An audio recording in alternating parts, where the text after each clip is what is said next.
புதுவை ஐயன்குட்டி பாளையம் கோபாலன் கடையில் அமைந்துள்ள விவேகானந்தா சிபிஎஸ்இ பள்ளி 10ஆம் வகுப்பு மற்றும் 12ஆம் வகுப்பு தேர்வில் மாணவர்கள் சாதனை படைத்துள்ளனர்.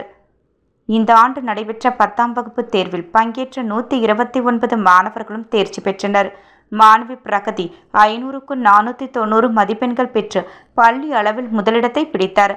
மாணவன் சண்முகவேலன் 486 மதிப்பெண்கள் பெற்று 2வது இடத்தையும், மாணவன் கதிரவன் 484 மதிப்பெண்களுடன் 3வது இடத்தையும் பிடித்தனர். 450 மதிப்பெண்களுக்கு மேல் 20 மாணவர்களும் 375க்கு மேல் 61 மாணவர்களும் பெற்றுள்ளனர். தேர்வு எழுதிய அனைவருக்கும் முதல் வகுப்பில் தேர்ச்சி பெற்றுள்ளனர். கணித பாடத்தில் ஒரு மாணவரும், அறிவியல் பாடத்தில் ஒரு மாணவரும் 100க்கு 100 மதிப்பெண்களை பெற்றுள்ளனர். இந்த ஆண்டு நடைபெற்ற 12ஆம் வகுப்பு தேர்வில் பங்கேற்ற 84 மாணவர்களில் மாணவன் ராதேஸ்வரன் 500க்கு 475 மதிப்பெண்கள் பெற்று பள்ளி அளவில் முதலிடத்தை பிடித்தார். மாணவன் கைலாஷ் 453 மதிப்பெண்கள் பெற்று 2வது இடத்தையும், மாணவி ஆதிரை பிரபு மற்றும் மாணவன் துருகேஷ் 449 மதிப்பெண்களுடன் 3வது இடத்தையும் பிடித்தனர். 400 மதிப்பெண்களுக்கு மேல் 23 மாணவர்கள் பெற்றுள்ளனர். தேர்வெழுதிய அனைவரும் முதல் வகுப்பில் தேர்ச்சி பெற்றுள்ளனர்.